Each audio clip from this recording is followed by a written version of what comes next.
இன்னைக்கு சொல்றாரு ஸ்டாலின் மாமாங்கிறாரு. அது ஒரு முதலமைச்சர் இருக்கிறாங்க. எனக்கு முதலமைச்சர் மேல 1008 கருத்து வேறுபாடுகள் இருக்கு, சரிங்களா? நீங்க மேடையில பேசும் பொழுது முதலமைச்சரை மாமா அப்படிங்கிறீங்க. இது சினிமால கேட்கறதுக்கு நல்லா இருக்குங்கன்னே 2 பேர் விசில் அடிப்பாங்க, 2 பேர் கை தட்டுவாங்க. யாரோ திமுக அமைச்சர் விஜய் அவரை பார்த்து பூமர்னு சொன்னா எப்படி இருக்கும் இன்னைக்கு? ஏங்க நீங்க பூமர் மாதிரி பேசுறீங்க, 51 வயசுல பூமர் மாதிரி பேசுறீங்க, நீங்க பேசுறதுக்கும் கீழே இருக்கிறதுக்கும் சம்பந்தம் இல்லைன்னா விஜய் அவர்கள் மனசு கஷ்டப்படுமா கஷ்டப்படாதான்? ஏன்னா அதே வார்த்தையை நாம் பயன்படுத்துவதற்கு எவ்வளவு நேரம்? 2 நிமிஷம் போதும்.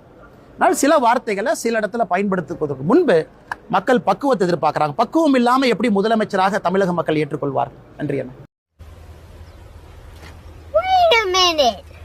Who are you? தவழ்ந்து காலில் விழுந்து பதவியை பிடித்து எடப்பாடி பழனிசாமி என்கின்ற தற்குறிக்கு எந்த விதமான அதிகாரம் கிடையாது. இது அகந்தை, இது அகந்தை. 2026 புரட்சி தலைவர் நடத்திய இந்த கட்சி இது போன்ற கிழக்கு தலைகள் என்று வழிநடத்திக் கொண்டிருக்கின்றீர்கள். தூக்கி எறியப்படுவீர்கள். 4வது இடம் கூட கிடையாது.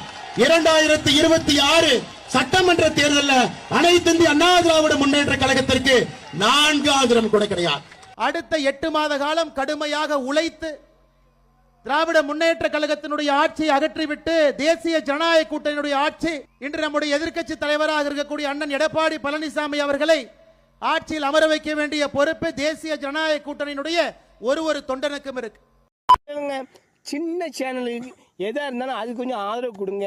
உங்க பொண்ணான கையை கொண்டு அந்த பெல்லில தட்டிடுங்க. அவங்களுக்கு சப்ஸ்கிரைபர் 5-10 ஏறுனா அவங்க மனசு சந்தோஷப்படும். அவங்க வீடியோவும் பாருங்க. மறக்காம சர்ப்ரைஸ் பண்ணுங்க. தேங்க்யூ.